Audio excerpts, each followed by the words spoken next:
अ, आज दर्शन के बारे में एक छोटा-सा नोट्स है। नोट्स के माध्यम से हम समझेंगे कि दर्शन क्या है। दर्शन का अगर सामान्य अर्थ निकालें तो होता है देखना। लेकिन देखना मतलब कैसा देखना? देखना मतलब यहाँ पर अर्थ निकालना है जानना, महसूस करना, अनुभव करना, चीज़ों को जान लेना। जैसे हम बोलें कि एक पेड़ का अगर हम आपको परिभाषा करें कि पेड़ ऐसे होता है, इसका तना होता है, इसका जड़ होता है, इसका पत्ती होता है, इसका है ना? तो आप एक व्याख्या से एक तो बौद्धिक स्तर पर जान गए, लेकिन अगर हम उसके सामने ले जाएं और उसको बोलें छू के महसूस करो, इसको देखो, पूरी तरह से महसूस करो, अनुभव में लाओ, तब उसका एक अनुभव अलग होता है, एक बौद्धिक स्तर पर अलग होता है। तो यहाँ भारतीय दर्शन जो हम बताएंगे, जो हम चर्चा कर रहे हैं, उसमें अनुभव का बात ज़्यादा किया गया है। तो चलिए नोट्स के माध्यम से आगे बढ़ते हैं। ये दर्शन हमारा और आपका प्रश्न नहीं, सभी मानव जाति का, सभी मानव का, जो बौद्धिक, जिसके पास बुद्धि है, जिसको सोचने की क्षमता है, जो चिंतनशील प्राणी है, सभी का प्रश्न है ये। और सभी का कभी ना कभी ये प्रश्न जीवन काल में आता ही है। इसीलिए इसको जानना, अपने मन को जिज्ञासा, जो मन की जिज्ञासा उठता है उसको जानना, वही फिलॉसफी है, जीवन को जानना। चलिए नोट्स के माध्यम से आगे बढ़ेंगे। जैसे फिलॉसफी, फिलॉसफी मतलब फिलॉसफी क्या है, इसमें इंग्लिश में क्या बोल, इंग्लिश में इसका अलग डिफिनेशन है, लेकिन यहाँ समझेंगे। फिलोस का अर्थ प्रेम होता है और सोफी का मतलब ज्ञान होता है। जो ज्ञान का प्रेमी हो उसी को फिलोसफी कहते हैं। और जो दृश्य होता है, दृश्य धातु से बना है, इसके कारण इसको, इसका अर्थ हो जाता है हिंदी में जिसके द्वारा देखा जाए, जिसके द्वारा देखा जाए। ठीक है, इसको हम सीधा आंख नहीं समझ लेंगे। ठीक है, तो भारतीय दर्शन में जिसके द्वारा तत्व को का साक्षात्कार हो सके, तत्व का साक्षात्कार हो सके, उसी में, उसी को हम क्या कहते हैं? दर्शन। दर्शन, डायरेक्ट दर्शन कर लें, प्रत्यक्ष दर्शन कर लें। अब तत्व की बौद्धिक व्याख्या नहीं है, ये तत्व की अनुभूति है, तत्व का अनुभव है, तत्व को जानना है ना? अब तत्व का अर्थ हम अभी आगे चलेंगे तो समझ में आएगा। तत्व का मूल अर्थ होता है, मूल अर्थ जिसको बोलता है, जिसको होता है वास्तविक सत्य। समझे? जैसे आत्मा की वास्तविक प्रकृति जो समझना, वह जैसा है वही मूल सत्य को, वह मूल सत्य आधारभूत सिद्धांत जिसके द्वारा जगत, जीव, आत्मा का वास्तविक प्रकृति को समझा जाता है।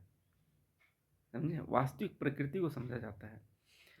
तो यहाँ आगे हम चलते हैं। जैसे मनुष्य तो एक चिंतनशील प्राणी है, इसके पास बुद्धि है, इसीलिए इसका विशिष्ट गुण होने के कारण हम पशु से अलग हैं। इसीलिए मनुष्य का स्वरूप विवेकशील प्राणी, बुद्धि की प्रधानता होने के कारण है ना? विश्व के सभी वस्तुओं का स्वरूप जानना चाहता है, इसका बुद्धि ही इसका स्वरूप है, इसीलिए अन्य वस्तुओं को भी बुद्धि से जानने का प्रयास करता है। तो प्रश्न उठता है, सभी सभी लोगों का यही प्रश्न होता है कि विश्व का स्वरूप कैसा है, इसका उत्पत्ति कैसे हुआ होगा, विश्व का कोई प्रयोजन है या बिना प्रयोजन के हुआ कुछ है, आत्मा क्या है, जीव क्या है, ईश्वर क्या है, इसका अस्तित्व का क्या है, इसका ईश्वर का प्रमाण है अगर है तो, है ना? तो जीवन का जो चरम लक्ष्य है ना, सत्ता का स्वरूप क्या है, या ज्ञान, ये ज्ञान का साधन क्या है, शुभ अशुभ क्या है, उचित और अनुचित क्या है, नैतिक अनैतिक क्या है, व्यक्ति और समाज के बीच संबंध क्या है ना? ये सब प्रश्नों का जवाब, ये सब प्रश्नों का उत्तर हमेशा हमारा मन, हमारा बुद्धि ढूंढने का प्रयास करता है, हमेशा ढूंढने का प्रयास करता है ना। इन प्रश्नों का उत्तर देने का प्रयास दर्शन करता है ना। इसमें भावना या विश्वास का सहारा नहीं लिया जाता, बल्कि इसमें बुद्धि का प्रयोग किया जाता है।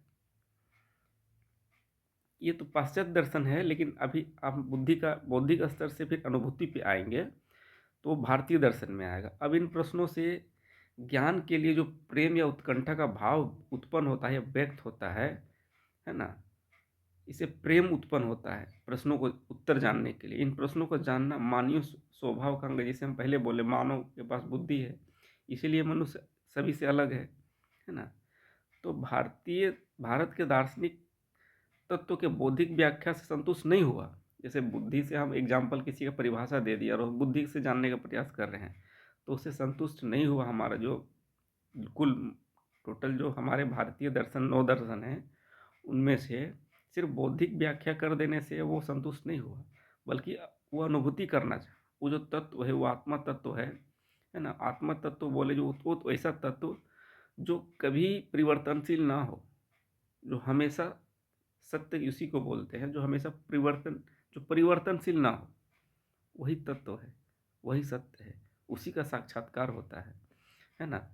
तो इस तत्व का साक्षात्कार करने के लिए अनुभूति की आवश्यकता होती है ना। वो अनुभूति प्राप्त करना चाहता है, तो अनुभूति 2 तरीके से होता है। एक इंद्रिय जो हमारा 5 सेंसेस है, एक अनिंद्रिय नॉन सेंसेस है, जिसको हम आध्यात्मिक अनुभूति कहते हैं, है ना। इसी से तत्व का साक्षात्कार संभव होता है। तो इसी के कारण इसको हम तत्व दर्शन भी कहा जाता है। अब आगे बढ़ेंगे तो भारतीय दर्शन को लेकर आगे बढ़ते हैं। भारतीय दर्शन की जो मुख्य विशेषता है वो व्यवहारिकता नहीं है, वह व्यवहारिकता है ना। सिर्फ व्याख्या नहीं है, व्यवहारिक में लाया गया है उस चीज़ों को। व्यवहारिक बोले तो अनुभव में लाया गया है। जीवन की समस्याओं को हल करने सॉरी करने के लिए दर्शन का जन्म हुआ, है ना। बहुत सारे दुख है, पीड़ा है, क्लेश है, इसे छुटकारा पाने के लिए मन में कामना जगा। इस समस्याओं को हल कर ढूंढने के लिए दर्शन, हम लोग दर्शन अपनाया, दर्शन को जानने का प्रयास किए। तो भारत में ज्ञान की चर्चा ज्ञान के लिए ना होकर इसमें मोक्षानुभूति के लिए हुआ है। मोक्षानुभूति बोले तो सभी दुखों की निवृत्ति, मतलब दुखों का अंत ना, सभी दुखों का अभाव, इसको परम लक्ष्य मानने के कारण, जीवन का परम लक्ष्य मानने के कारण हम भारतीय दर्शन को मोक्ष दर्शन भी कहते हैं। ठीक है, तो मोक्ष की प्राप्ति के द्वारा मानी गई है, मोक्ष की प्राप्ति आत्मा के द्वारा मानी गई है।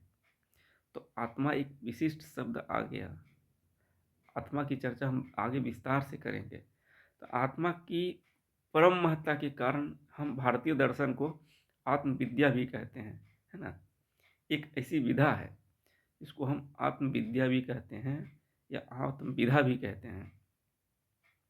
तो टोटल अगर हम दर्शन की परिभाषा को, दर्शन भारतीय दर्शन को समझने के लिए अगर हम इसका निष्कर्ष निकालते हैं, तो कुल मिला के हमें निष्कर्ष मिलता है कि भारतीय दर्शन विशेष करके व्यवहारिकता पर जोर देता है ना, और आध्यात्मिकता पर जोर देता है। ये भारतीय दर्शन की मूल विशेषता है। भारतीय दर्शन और पश्चिमी दर्शन की चर्चा हम बाद में करेंगे। फिलहाल हमारे भारतीय दर्शन 9 हैं। 9 दर्शन की मूल विशेषता है व्यवहारिकता, आध्यात्मिकता। इसके बाद हम आगे चर्चा करेंगे। इस वीडियो में बस इतना ही। धन्यवाद।